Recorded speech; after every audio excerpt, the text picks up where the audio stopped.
Okay, Bill, on your computer, the top drive is set to the D drive letter. The lower drive is set to the E drive letter. And of course, they will both burn DVDs.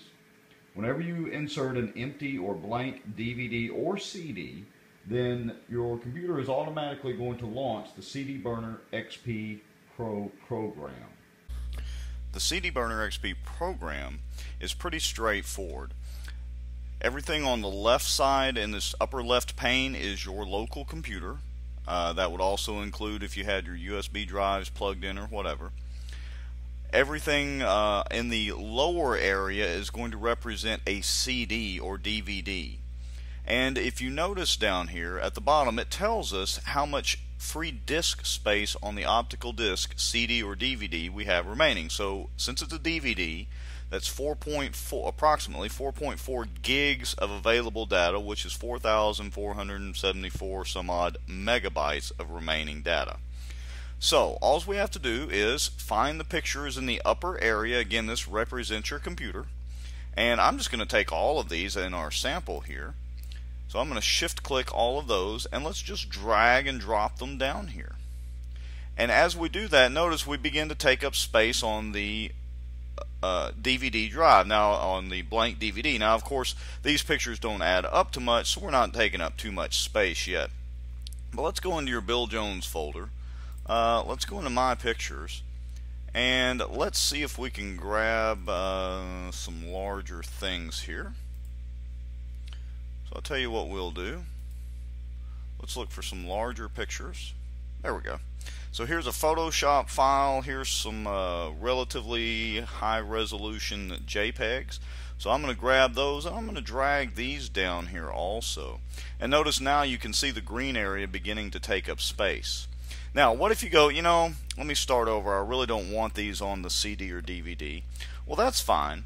You can select all of these down at the bottom, and we're going to say remove them from our CD or DVD layout. Of course, that doesn't delete the pictures, and you can start over and add the correct files that you need. Now in this case, I'm going to actually organize these a little bit. So I'm going to go down here and I'm going to right click and say new folder, and let's call this Test Pics from Rex. So I'm just making a folder that will be on the CD or DVD, and I'm going to grab all of these again. I'm going to drag them into this folder. And so now we have a little organizational structure on our CD or DVD. We could make another folder, and we could put test pictures from Bill or whatever. So again, we're just organizing. Now we can also drag entire folders onto our CD or DVD. And so let me show you how to do that. So if we go into the Bill Jones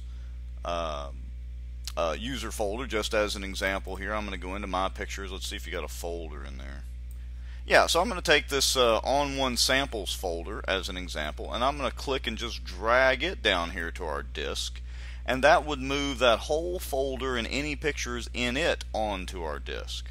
Now, real simple to burn. Once we get everything on our disk laid out like we want, and again, you can have JPEGs, Word documents, video files, doesn't matter. We're going to go ahead and hit burn. And that's going to bring up our little burn dialog box. I usually on mine, I say, look, instead of allowing further changes, let's go ahead and finalize the disk. Once we burn it, it'll open or play on any device once it's finalized. So I always tell mine, hey, let's just finalize this.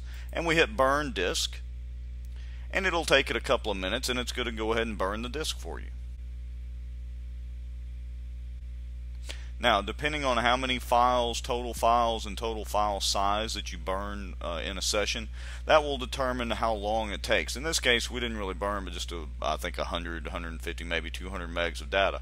So it's only going to take it about probably a minute to 2 minutes total to do the entire burn session.